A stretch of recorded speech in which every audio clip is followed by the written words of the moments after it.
الحمد لله رب العالمين حمدا كثيرا طيبا مباركا فيه كما يحب ربنا ويرضى. أشهد أن لا إله إلا الله وحده لا شريك له وأشهد أن محمدا عبده ورسوله لا نبي بعده.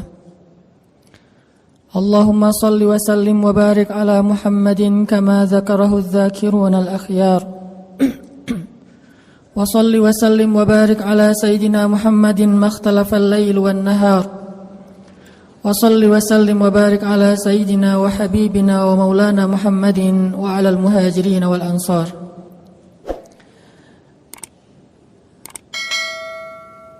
عباد الله، أوصيكم ونفسي بتقوى الله وتزودوا فإن خير الزاد التقوى. اتقوا الله حق تقاته ولا تموتن إلا وأنتم مسلمون واعلموا أن أكرمكم عند الله أتقاكم فاتقوا الله ما استطعتم. قال الله تعالى في القرآن الكريم: أعوذ بالله من الشيطان الرجيم. بسم الله الرحمن الرحيم. يا أيها الذين آمنوا لا يحل لكم أن ترثوا النساء كرها ولا تعضلوهن لتذهبوا ببعض ما آتيتموهن إلا أن يأتين بفاحشة مبينة وعاشروهن بالمعروف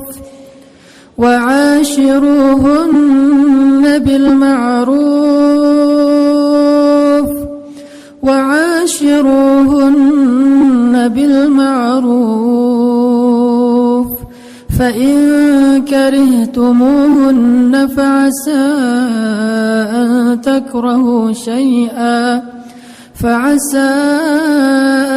تكرهوا شيئا ويجعل الله فيه خيرا كثيرا. Sadaqallahul azim. Jemaah Jumat yang dirahmati Allah Subhanahu wa taala. Pada kesempatan Jumat ini, marilah kita merenungkan firman Allah Subhanahu wa taala di dalam surat An-Nisa ayat 19. Satu di antara sekian banyak ayat yang mengajarkan kita bagaimana meningkatkan ketakwaan kepada Allah Subhanahu wa taala. Pada kesempatan ini kita akan mengangkat sebuah tema yang penting sekali bagi kita semuanya. Terutama tema ini sangat tepat dibawakan dalam majelis sholat Jumat karena hampir seluruh yang hadir adalah laki-laki. Maka marilah kita renungkan bagaimana perintah Allah Subhanahu wa taala kepada laki-laki, kepada para suami agar mereka memuliakan istri-istri mereka. Karena sesungguhnya banyak dari laki-laki kaum muslimin, kita yang mengaku sebagai umat Nabi sallallahu alaihi wasallam, yang belajar tentang hadis-hadis Nabi sallallahu alaihi wasallam, tetapi banyak dari kita yang kadang lalai dan melupakan tentang bab kebaikan seorang suami kepada istrinya, padahal Rasulullah sallallahu alaihi wasallam adalah yang paling baik terhadap istrinya. Jamaah Jumat yang dirahmati Allah, sesungguhnya berbuat baik kepada istri itu adalah perintah Allah Subhanahu wa taala di dalam Al-Qur'an. Wa'ashiruhunna bil ma'ruf. Dan perintah ini bermakna wajib, yang artinya tidak boleh seorang suami tidak memperlakukan istrinya dengan baik. Wajib fardu ain bagi setiap suami itu untuk memperlakukan istrinya dengan baik dan memuliakannya. Wa'ashiruhunna bil ma'ruf.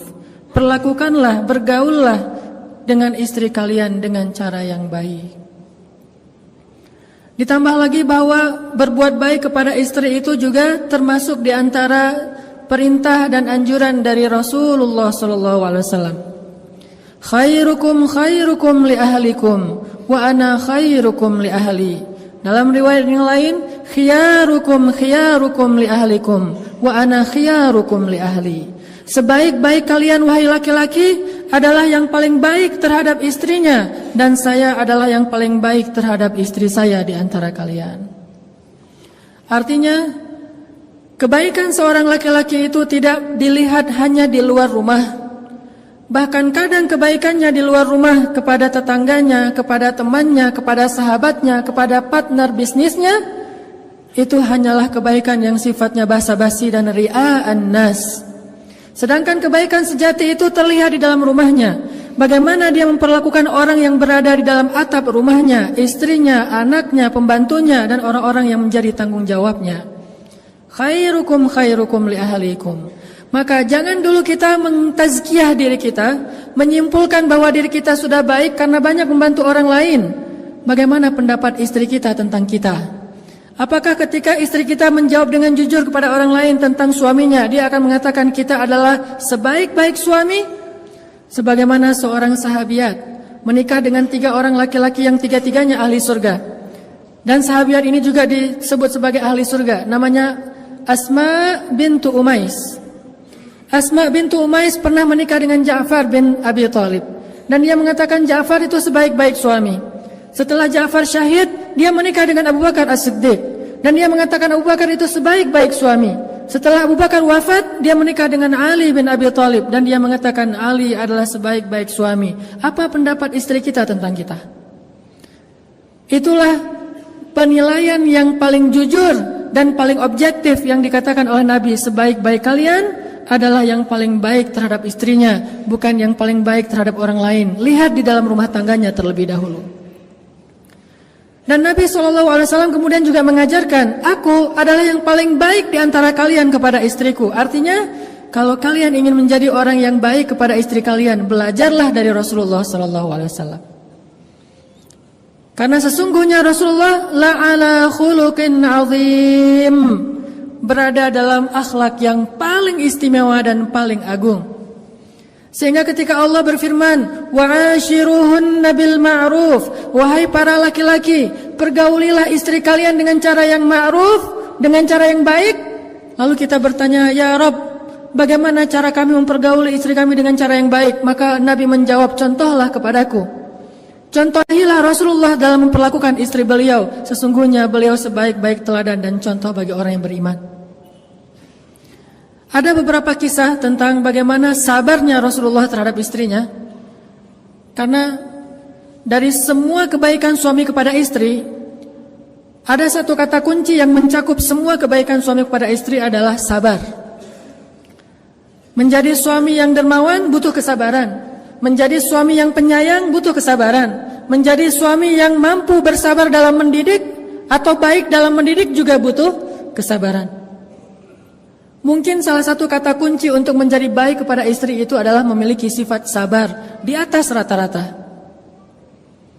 Ada seorang sahabat bertanya kepada Rasulullah SAW, ya Rasulullah, berapa kali harusnya seorang suami bersabar terhadap gangguan istrinya dalam satu hari? Berapa kali idealnya seorang suami bersabar terhadap istrinya dalam satu hari? Mungkin kata-kata istrinya, mungkin sikap istrinya, mungkin raut wajah istrinya, mungkin ketidaktaatan istrinya, mungkin bantahan istrinya, mungkin. Berapa kali idealnya seorang suami yang soleh, suami yang beriman, bersabar terhadap kekurangan istrinya dalam satu hari? Maka Rasulullah SAW menjawab 70 kali. Pertanyaannya, sudah berapa kali dalam sehari kita mendapatkan rasa tidak nyaman dari istri kita? Apakah kita menghitung sampai 70 kali? Seandainya belum 70 kali, maka Nabi seolah-olah mengatakan harus sabar. Ya Rasul, sudah 30 kali, sabar. Ya Rasul, sudah 40 kali, sabar. Sampai 71, maka baru kita boleh mengambil tindakan-tindakan yang diajarkan di dalam surat An-Nisa. Maka kesabaran yang baik, sabran jamila, sabar yang indah yang diajarkan di dalam Al-Quran. Kalau dalam bab suami istri adalah bersabar sebanyak 70 kali dalam sehari terhadap kekurangan dan gangguan istri kepada suami. Banyak suami yang ketika istrinya sekali membuat dia tidak nyaman, dia langsung menjudge bahwa istrinya ini istri durhaka, bahwa istrinya ini tidak taat kepada suami, bahwa istrinya begini dan begitu. Dan yang lebih parah lagi, terlalu mudah mengeluarkan kalimat saya talak kamu, atau kamu pulang kepada orang tuamu, dan seterusnya. Padahal dia belum merasakan kesabaran sampai 70 kali dalam sehari. Dan tidak usah 70 kali, bahkan mungkin 10 kali pun tidak dalam sehari. Lihat bagaimana kesabaran Rasulullah SAW terhadap istrinya. Ada banyak kisah. Salah satunya kisah ketika suatu hari Aisyah ngambek kepada Rasul, marah kepada Rasul. Karena marah kepada Rasul, dan tidak disebutkan dalam cerita itu kenapa marah, tapi kita husnuzon Rasulullah SAW orang yang mulia, Aisyah juga orang yang baik, mungkin ada kesalahpahaman atau cemburu. Akhirnya Aisyah marah kepada Rasul, saking marahnya Aisyah minta untuk diizinkan pulang ke rumah ayahnya, ke rumah Abu Bakar As-Siddiq. Dia ingin mengadukan masalahnya kepada ayahnya, yaitu Abu Bakar As-Siddiq. Kemudian Nabi mengatakan, ya Aisyah, kalau gitu saya temani malam-malam. Akhirnya Rasulullah menemani Aisyah, mengantarkan Aisyah ke rumah Abu Bakar. Sampai di rumah Abu Bakar, Rasulullah, Aisyah, Abu Bakar duduk dalam satu ruangan. Kemudian Abu Bakar bertanya, ada apa ya Rasulullah, ada apa ya Aisyah, apa yang bisa saya bantu? Aisyah dan Rasulullah diam. Kemudian Rasulullah bertanya kepada Aisyah, ya Aisyah, boleh saya ngomong lebih dulu? Bayangin seorang Rasul, seorang teladan umat ini, sebaik-baik manusia, bahkan pemimpinnya para anbiya dan rasul, bertanya kepada istrinya, ya Aisyah, bolehkah saya ngomong lebih dulu? Bagaimana Rasulullah memuliakan istrinya? Lalu siapa kita yang merasa lebih mulia daripada Rasulullah untuk malu bertanya hal yang sama kepada istri kita? Apakah dengan melakukan itu kita akan menjadi rendah? Sesungguhnya tidaklah seseorang merendahkan dirinya karena Allah, kecuali Allah akan meninggikan derajatnya. Rasulullah bertanya, ya Aisyah, boleh saya ngomong lebih dulu? Lalu Aisyah mengatakan, boleh dengan syarat jangan katakan kecuali kebenaran. Kata Aisyah, boleh dengan syarat jangan katakan kecuali kebenaran. Siapa Rasulullah? Siapa orang yang dia katakan itu? Rasulullah, yang tidak pernah berkata kecuali kebenaran. Al-Amin, As-Sadiqul Masduq, orang yang benar dan dipercayai, orang yang diamanah, yang langit saja percaya kepada dia, apalagi bumi. Tapi Aisyah mengatakan, jangan katakan kecuali kebenaran. Kalimat ini membuat Abu Bakar merasa sangat kecewa kepada Aisyah dan malu kepada Rasulullah, sehingga akhirnya Abu Bakar memarahi Aisyah. Ya Aisyah, bagaimana kamu mengatakan hal demikian kepada orang yang Allah saja percaya kepada dia, dan dia tidak pernah mengatakan kebohongan? Apakah kamu berpikir Rasulullah akan berbohong? Ketika Abu Bakar marah dan ingin memukul Aisyah, tiba-tiba Rasulullah menahan Abu Bakar dan melindungi Aisyah di belakang tubuh beliau. Ketika Rasulullah menahan Abu Bakar dan melindungi Aisyah di belakang tubuh beliau, Rasulullah kemudian menegur Abu Bakar dengan mengatakan, ya Abu Bakar, bukan untuk ini kami datang ke sini, agar engkau menyakiti istri saya, tetapi kami datang ke sini untuk mendapatkan nasihat darimu. Kemudian Rasulullah menoleh ke belakang sambil tersenyum ke arah Aisyah dan mengatakan, ya Aisyah, lihat bagaimana aku membela kamu. Ini kesabaran Rasulullah SAW. Diperlakukan dengan kata-kata yang mungkin bagi seseorang yang merasa dirinya soleh, ahli ibadah, banyak tanggungan, seorang pemimpin, merasa dirinya mulia, ketika istrinya mengatakan hal demikian di depan orang lain, dia akan tersinggung. Tapi Rasulullah malah membela Aisyah, lalu tersenyum kepada Aisyah sambil mengatakan, lihat Aisyah, bagaimana aku membela kamu. Kemudian mereka kembali ke rumahnya dalam keadaan damai. Wa'ashiruhunna bil ma'ruf. Perlakukanlah istri dengan cara baik. Kemudian dalam kisah yang lain, bagaimana Nabi orangnya easy going, gak terlalu kaku, gak gampang baper terhadap istri. Dalam sebuah adegan, suatu malam Rasulullah SAW, atau suatu hari Rasulullah SAW sedang duduk bersama Aisyah di rumah. Waktu itu Rasulullah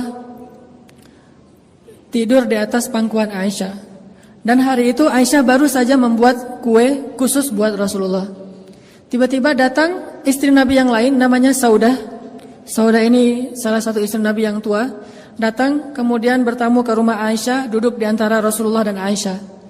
Karena Saudah waktu itu bertamu, Aisyah berkata kepada Saudah, ya Saudah, ini kue buatan saya loh. Coba kamu rasain, coba kamu makan, kata Aisyah kepada Saudah. Saudah ingin menggoda Aisyah dan mengatakan, saya tidak akan menyentuh kue itu. Kata Aisyah, ini buatan saya, insya Allah enak, Rasulullah aja makan. Kata Saudah, enggak, saya enggak akan makan.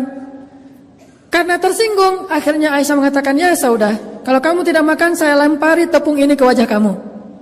Kata Saudah, sok aja, silakan.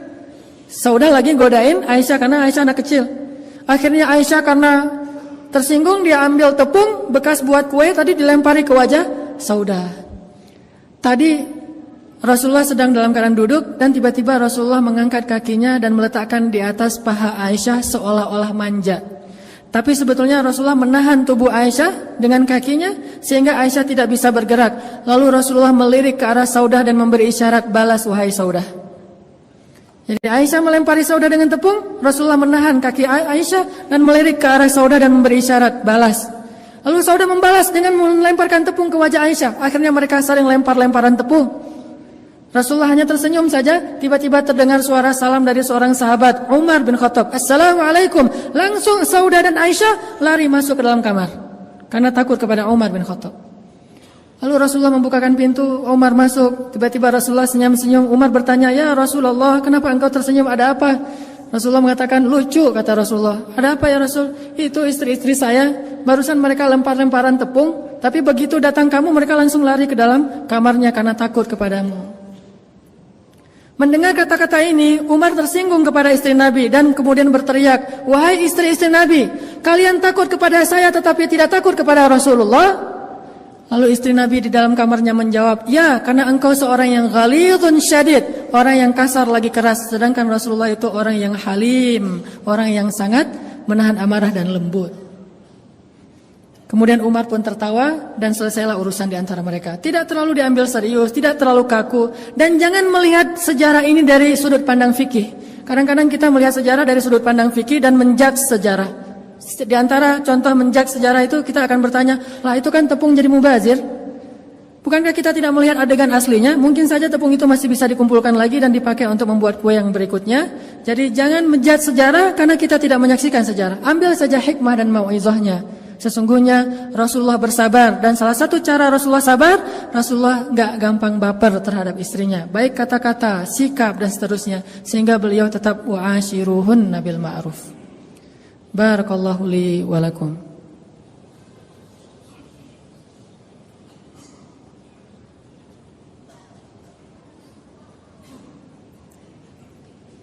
Alhamdulillahi rabbil alamin. Asyhadu an la ilaha illallah wahdahu la syarika lah wa asyhadu anna Muhammadan abduhu wa rasuluh la nabiyya ba'da. Allahumma shalli wa sallim wa barik ala sayyidina Muhammadin wa ala alihi wa sahbihi ajma'in. Qala Allah Ta'ala fil Qur'anil Karim, wa la tansawul fadla bainakum. Allah Subhanahu wa taala berfirman di dalam surat Al-Baqarah ayat 237 tentang bab suami istri. Salah satu nasihat Allah kepada kita adalah wala tansawul fadla bainakum. Kalau kita ingin menjadi orang yang sabar dan baik kepada pasangan kita, tipsnya adalah wala tansawul fadla bainakum. Janganlah kalian melupakan kebaikan di antara kalian. Artinya, ketika kita dalam keadaan tidak nyaman, ketika kita agak merasa kecewa kepada pasangan kita, maka janganlah terlalu fokus kepada kesalahan itu. Berusahalah melihat kebaikan-kebaikannya yang jauh lebih banyak selama ini. Kalaupun kita tidak suka terhadap satu hal pada diri pasangan kita, kata Allah, فَإِنْ كَرِهْتُمُوهُنَّ فَعَسَىٰ أَنْ تَكْرَهُوا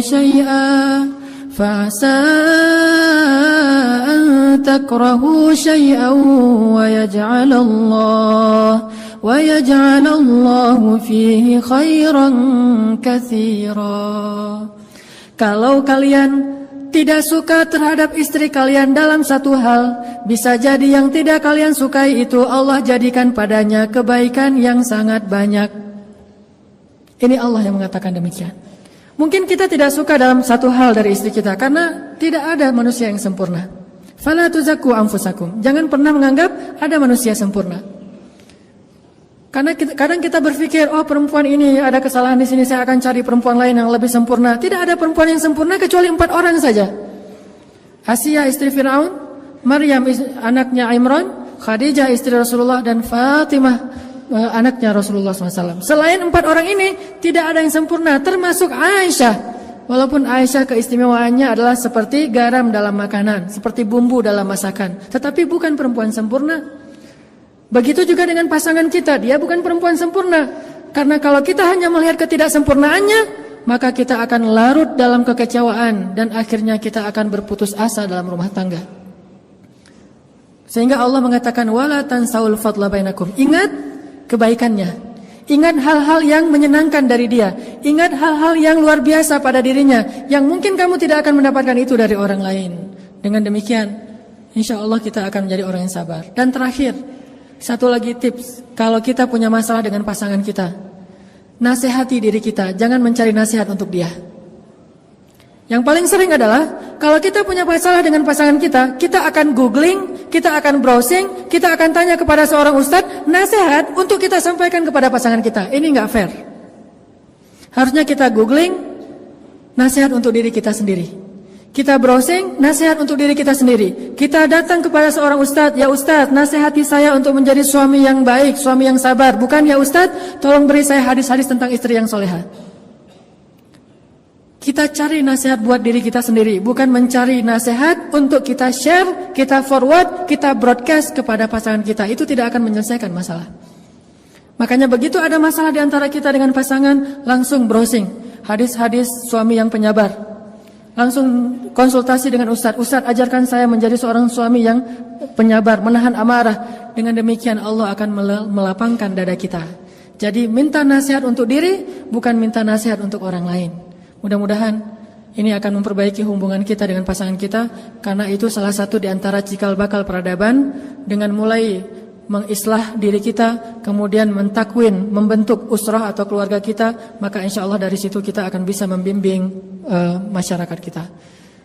Allahumma ighfir lana walil muslimin, Allahumma ighfir lana wali walidayna warhamhuma kama rabbayana shighara. Allahumma ansuril islam wal muslimin, Allahumma ansuril islam wal muslimin, Allahumma ansuril mujahidin, Allahumma ansuril muslimina fi Palestin, Allahumma ansuril muslimina fi Suriah, Allahumma ansuril muslimina fil Iraq, Allahumma ansuril muslimina fi Myanmar, Allahumma ansuril muslimina fi Turkiya, Allahumma ansuril muslimina fi Misr. Allahumma inna nas'aluka an tuharriral masjidal aqsal mubarak min aidil yahud, أن تحرر المسجد الأقصى المبارك من أيدي الغاصبين. اللهم انصر المجاهدين ووحد صفوفهم وسدد رميهم واشفي جرحاهم وارحم أمواتهم وشهداءهم.